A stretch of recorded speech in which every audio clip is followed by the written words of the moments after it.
Suppose कीजिए Z function है x and Y का, तब हम डी जेड लिखने के लिए इसे क्या बोल देते हैं आप, कंप्लीट डिफरेंशियल, कंप्लीट डिफरेंशिएशन। इसे कैसे लिखते थे, del Z over del X D X at constant Y plus del Z over del Y D Y at constant X. ऐसे ही हम कहें, देखिए मैक्सवेल स्क्वायर आपका ये था एस पी वी टी है ना, एच जी ए यू। तो यहाँ से आप देखें तो जो एच फंक्शन होता है वो किसका होता है, एस और पी का, यानी एच फंक्शन किसका होता है, एस और पी का। ऐसे ही हम बात करें जी फंक्शन किसका होगा, जी फंक्शन होगा पी एंड टी का। ऐसे ही बात करें ए फंक्शन किसका होगा, ए फंक्शन होगा बी एंड टी का। ऐसे ही आप बात करें यू, यू फंक्शन किसका होगा एस और वी का। यानी ए फंक्शन की बात करें तो किसका होगा, इन दोनों का। जी फंक्शन की बात करें तो किसका होगा, इन दोनों का। इस तरह से फंक्शन होते हैं। अब यहाँ लिखना चाहें डी जी, तो डी जी आप क्या लिखेंगे, जी किसका फंक्शन है आपका, जी फंक्शन है आपका पी एन टी का। तो यदि आप डी जी लिखना चाहें तो क्या लिखेंगे, टोटल यानी कंप्लीट डिफरेंशिएशन, तो क्या लिखेंगे, del G over del P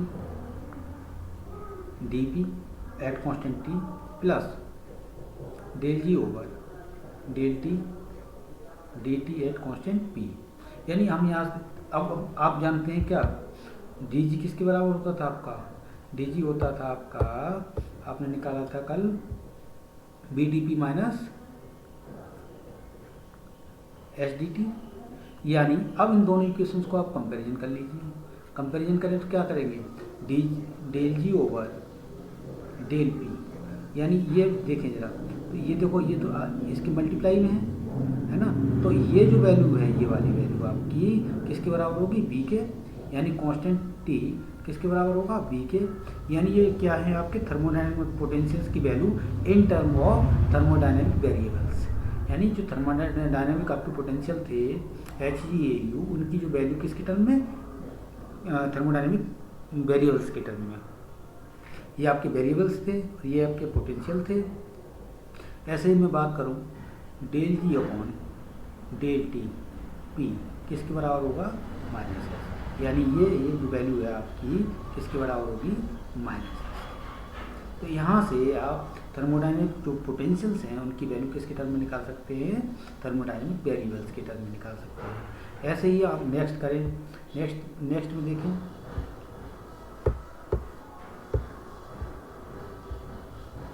आप जानते हैं एच किसका फंक्शन होता है, एच किसका फंक्शन होता है, एच फंक्शन होता है आपका एस और पी का। तो इसे क्या लिखा जा सकता है, D H equal to del H upon del P और क्या कांस्टेंट एस प्लस यहाँ क्या होगा डी पी, और यह del H upon del S D S और कांस्टेंट कौन होगा, पी। और डी एच आप जानते थे किसके बराबर होता था आपका, T D S minus plus P D P, है ना। तो यहाँ से देखिए एस वाला कौन सा, ये वाला टर्म है, और यहाँ एस वाला ये टर्म है। तो del H upon del S P किसके बराबर होगा, टी के। ऐसे ही del H upon del P at constant S किसके बराबर होगा, बी के, क्योंकि बी वाला टर्म कहाँ है, ये। इनका केवल दोनों इक्वेशंस का आपको क्या करना है, कंपैरिजन करना है, यानी फर्स्ट इक्वेशन का सेकंड के साथ कंपैरिजन करना है केवल। ऐसे ही आप देखें u किसका फंक्शन होता है आपका, किसका फंक्शन होगा, एस और बी का। तो डी यू क्या हो गया आपका, डी यू व del S at constant B D S plus D U व del B D B at constant S. और डी यू होता क्या था आपका, डी यू आप जानते थे क्या होता था आपका, T D S plus D B. यहाँ से आप कंपैरिजन कर लिए, डी बी वाले कंपैरिजन कीजिए दोनों, डी एस वाले कंपैरिजन, तो देखेंगे आप क्या होगा, del U over del S किसके बराबर हो गया आपका, एट कांस्टेंट बी किसके बराबर, टी के बराबर।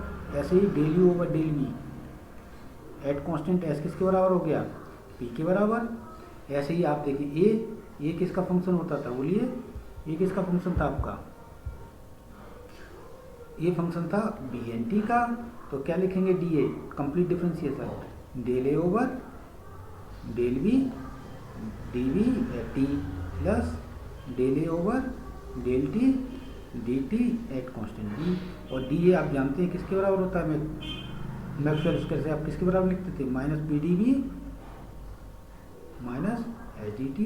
तो यहाँ से आप देख सकते हैं क्या होगा, D A over del V at T किसके बराबर होगा, माइनस पी के। ऐसे ही del A over del T at constant B किसके बराबर हो जाएगा, माइनस एस के। तो यहाँ से आप इन्हें निकाल सकते हैं कंपेरिजन करके। तो ये क्या थे आपके, एच ए क्या है आपके, जो एच जी ए क्या है थर्मोडायनेमिक पोटेंशियल्स है। इनकी वैल्यू किसके टर्म में ले रहे हो, वेरिएबल्स के टर्म में निकालना चाहते हो, है ना। तो ये बड़ा आसान तरीका है, इससे आप आसानी से कर सकते हैं। इसके बाद आपका करते हैं थर्मोडायनेमिक पोटेंशियल।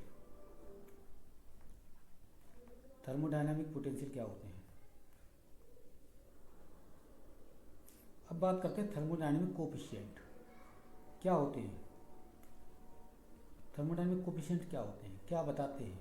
हमारे पास कितने वेरिएबल थे, हमारे पास वेरिएबल थे 4, S P V and T, 4 variable थे।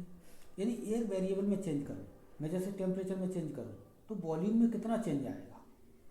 तो ये बताते हैं आपके थर्मोडायनामिक कोफिशिएंट। ये मतलब एक वेरिएबल में चेंज करने से दूसरे में कितना चेंज आता है। जैसे हम बात करें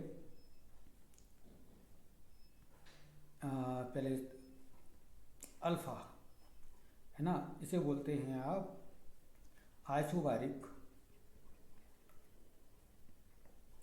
थर्मल एक्सपेंशन कोफिशिएंट। ये क्या बताता है आपका, ये बताता है कि टेम्परेचर को चेंज करने से वॉल्यूम में कितना चेंज होगा एट कांस्टेंट प्रेशर। यानी हम प्रेशर को क्या रखें, कांस्टेंट रखें। तो जैसे यहाँ से देख रहे हो आइसोबारिक का मतलब प्रेशर क्या रहेगा आपका, कांस्टेंट रखें। थर्मल एक्सपेंशन कोफिशिएंट मतलब टेम्परेचर में चेंज करने से जो है वॉल्यूम में कितना चेंजिंग आएगी आपकी, तो ये बताता है अल्फ़ा। तो यहाँ देखते हैं, हम निकालते हैं रिलेटिव चेंज, यानी relative change in volume with respect to temperature. तो रिलेटिव चेंज जानते हैं आप, change divide by total volume. ये क्या हो गया आपका relative change with respect to temperature. तो टेम्परेचर के रेस्पेक्ट में निकालना तो क्या लिखेंगे, alpha change in volume, relative change in volume with respect to किसके, टेम्परेचर के, एट कांस्टेंट क्या रहेगा आपका प्रेशर। तो अल्फा क्या हो गया, ऐसे लिखते हैं 1/b D V upon D T. और ये क्या हो गया, जैसे ही कांस्टेंट इंट्रोड्यूस करते हैं, जैसे p इंट्रोड्यूस करेंगे तो d किस में बदल जाएंगे, डेल में। क्या हो जाएगा 1/b del V over del T at constant p। तो इसे बोलते हैं आप isobaric thermal expansion coefficient alpha. अब इसकी यूनिट की बात करें, यूनिट कैसे निकालें हम, इसकी यूनिट क्या होगी। तो आप जानते हैं यूनिट कैसे निकालें, तो वॉल्यूम है, वॉल्यूम की यूनिट क्या होगी लीटर, और ऊपर भी क्या है ये टर्म भी क्या है आपकी वॉल्यूम, इसकी भी क्या होगी लीटर, अपन नीचे क्या है टेम्परेचर, टेम्परेचर क्या होगी केल्विन, पर लीटर से लीटर कैंसिल क्या बचा केल्विन इनवर्स। ये आपकी यूनिट हो गई किसकी, अल्फ़ा की। तो अल्फ़ा की यूनिट क्या होती है केल्विन इनवर्स, या और क्या बोल सकते हो टेम्परेचर इनवर्स। ऐसे ही हम बात करते हैं, अब इसमें देखिए ज़रा आइडियल गैस के लिए बात करें, तो आइडियल गैस के लिए इसकी वैल्यू कितनी होगी। तो अल्फ़ा होता क्या है 1/b del V over del T at P. Ideal gas के लिए हमने निकाला था, आइडियल गैस के लिए पहले निकाला था del V over del T at P. इसकी वैल्यू कितनी निकाली थी हमने r/p, पीछे जब निकाला था ये वैल्यू r/p निकाली थी, कितना हो गया 1/b और क्या होगा r/b सॉरी r/p, इसकी जो वैल्यू थी r/p थी। तो यहाँ भी कितने लिखेंगे आप आर बाई पी, और B P is equal to क्या होगा, R T, R upon R T, R से आर कैंसिल, क्या बचा, टी इनवर्स। तो अल्फा कितना होता है आइडियल के केस में, 1.t।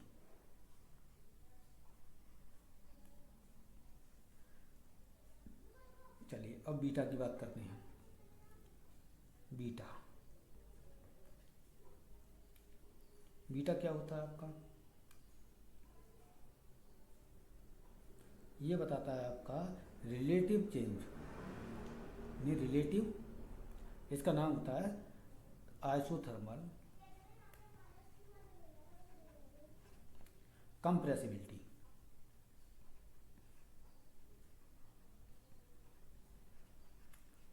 आइसोथर्मल कंप्रेसिबिलिटी फैक्टर, यानी अब क्या बोल रहे हैं, आइसोथर्मल बोल रहे हैं, यानी टी क्या होगा आपका, कांस्टेंट होगा। तो किसके रेस्पेक्ट में निकालेंगे आप, रिलेटिव चेंज, कंप्रेसिबिलिटी है यानी वॉल्यूम क्या हो रहा, कम हो रहा, relative change in volume with respect to क्या, देखिए टी कांस्टेंट हो गया, कौन बचा, पी, तो relative change with relative change in volume with respect to pressure. अब क्योंकि कंप्रेसिबिलिटी है, कंप्रेस हो रहा है, वॉल्यूम कम हो रहा है, तो क्या लगाएंगे आप, negative sign, relative change in volume del B upon B, किसके रेस्पेक्ट में, पी के रेस्पेक्ट में। कांस्टेंट क्या रहेगा आपका, टेम्परेचर टी कांस्टेंट रहेगा। तो ऐसे क्या लिख सकते हैं, beta is equal to -1 upon B del B over del P at constant T, ये हो गया आपका बीटा। अब इसकी यूनिट की बात करें तो यूनिट क्या होगी, यूनिट कैसे निकालेंगे बीटा की, क्या होगा, 1 अपॉन वॉल्यूम है तो वॉल्यूम की लीटर, ऊपर भी वॉल्यूम लीटर, नीचे क्या है प्रेशर, प्रेशर की क्या होगी एटीएम, ये लीटर से लीटर कैंसिल, क्या बचेगा एटीएम इनवर्स, यानी बीटा की जो यूनिट होती है वो क्या होती है, एटीएम इनवर्स।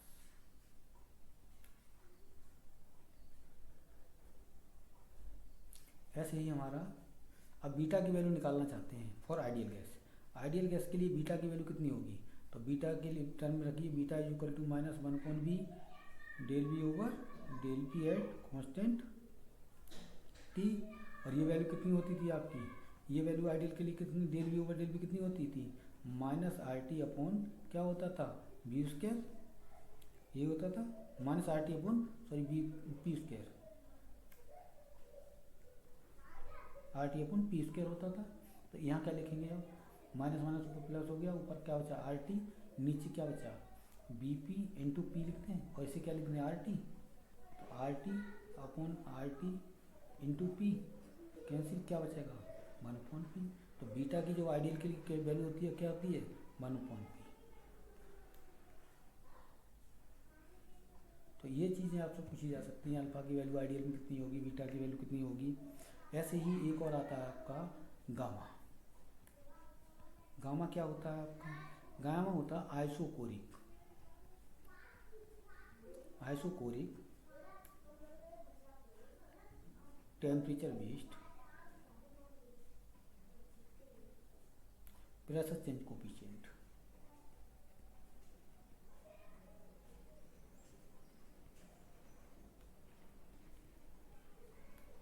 क्या होगा देखिए हम, तो ये निकालते हैं, गामा इक्वल टू होता है आपका change in pressure, relative change in pressure with respect to isochoric है, तो वॉल्यूम कांस्टेंट रहने वाला है, तो चेंज कौन किसके रेस्पेक्ट में हुआ, टी के में, तो क्या लिखें यहाँ एट कांस्टेंट वॉल्यूम।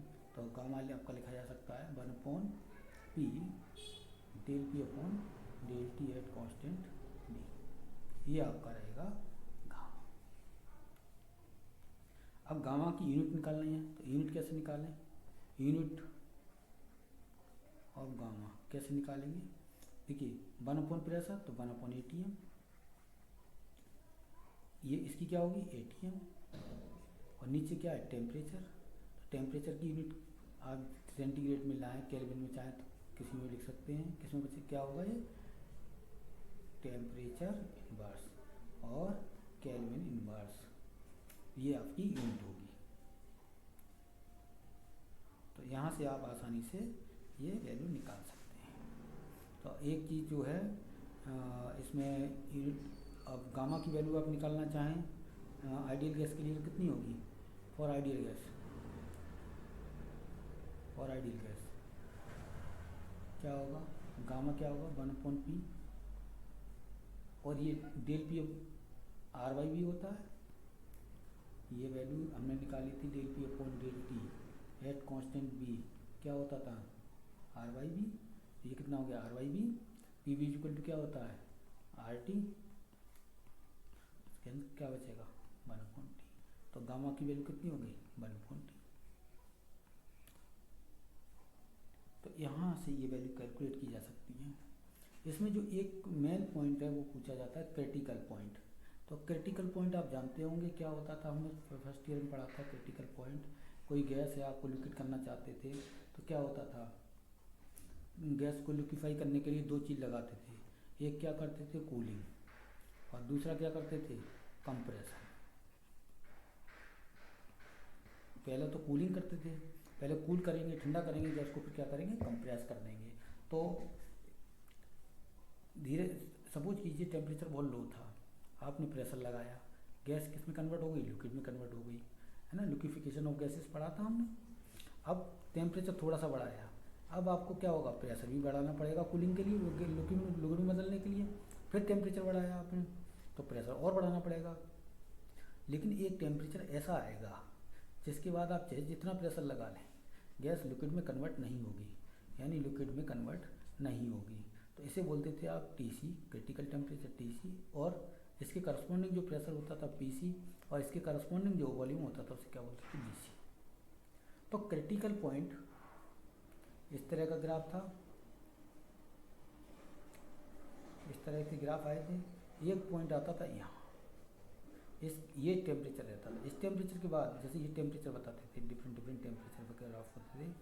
ये जो टेम्परेचर था इसके बाद ये और टेम्परेचर बढ़ा दोगे गैस लिक्विड में कन्वर्ट नहीं होती थी, इसे बोलते थे क्रिटिकल टेम्परेचर। तो पी और वॉल्यूम ये के बीच ग्राफ खींचते थे। यहाँ स्लोप लिखेंगे del P upon del V, तो जो स्लोप आता था निकल के आपका वो कितना आएगा 0, इस केस में 0 ही आएगा। तो इस केस में वैल्यू निकालना चाहूँ del B upon del beta की वैल्यू निकालना चाहें क्या होगा -1/b, है ना, क्या होता था del B over del P at constant temperature. अब ये थोड़ा सा उल्टा है ना, यहाँ भी कांस्टेंट टेम्परेचर ये उल्टा होता है, उल्टा करें तो क्या लिखेंगे del B upon del P कितना हो जाएगा 1/0। तो बीटा के लिखें आप 1/b, क्या हो गया 1/0, 1/0 कितना होता है इनफाइनाइट। यानी बीटा की वैल्यू किस पर क्रिटिकल पॉइंट पर कितनी होती है इनफाइनाइट। अल्फा की वैल्यू कितनी होती है आपकी इनफाइनाइट। तो ये हम बाद में देखेंगे कैसे होती है इनफाइनाइट। तो अल्फा बीटा गामा की वैल्यू समझ में आई यहाँ तक। चलिए अब हम बात करेंगे प्रोसेस। डिफरेंट प्रोसेस आपने पढ़ी होंगी।